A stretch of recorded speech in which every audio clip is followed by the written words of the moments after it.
இந்த ஆண்டு கட்சி சார்பில் யாரும் தீபாவளி பண்டிகையை கொண்டாட வேண்டாம் என்று தமிழக வெற்றிக் கழகம் தலைமை அறிவித்திருக்கிறது. அண்மை செய்தியாக நாம் பார்த்துக் கொண்டிருக்கிறோம்.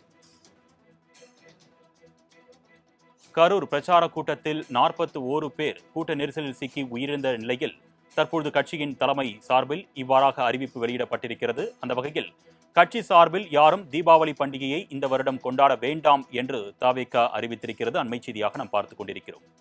கரூரில் கூட்ட நெரிசல் சம்பவத்தில் உயிரிழந்தவர்களுக்கு அஞ்சலி செலுத்தும் வகையில் இவ்வாறாக தவிக தலைமை அறிவிப்பு வெளியிட்டிருக்கிறது. அண்மை செய்தியாக பார்த்துக் கொண்டிருக்கிறோம். இது குறித்த கூடுதல் விவரங்களை செய்தியாளர் ராஜேஷ் வழங்க நாம் கேட்கலாம். வணக்கம் ராஜேஷ், இந்த அறிவிப்பு தொடர்பான கூடுதல் விவரங்கள்.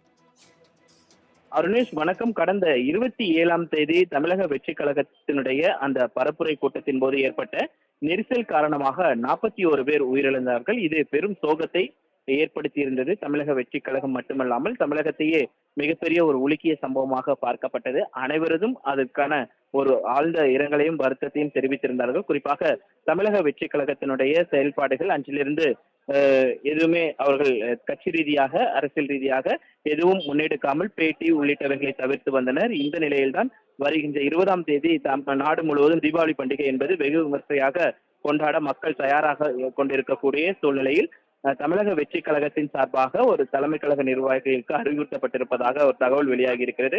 அதாவது தீபாவளி பண்டிகையை கொண்டாட வேண்டாம், ஏனென்றால் கரூர் துயர சம்பவம் தொடர்பாக அந்த 41 உயிர்களுக்கு அஞ்சலி செலுத்தும் விதமாக இந்த ஆண்டு தீபாவளி பண்டிகையை யாரும் வெகு விமர்சையாக கொண்டாட வேண்டாம் என்று அறிவுறுத்தியிருப்பதாக தகவல் வெளியாகி இருக்கிறது. அர்னேஷ்,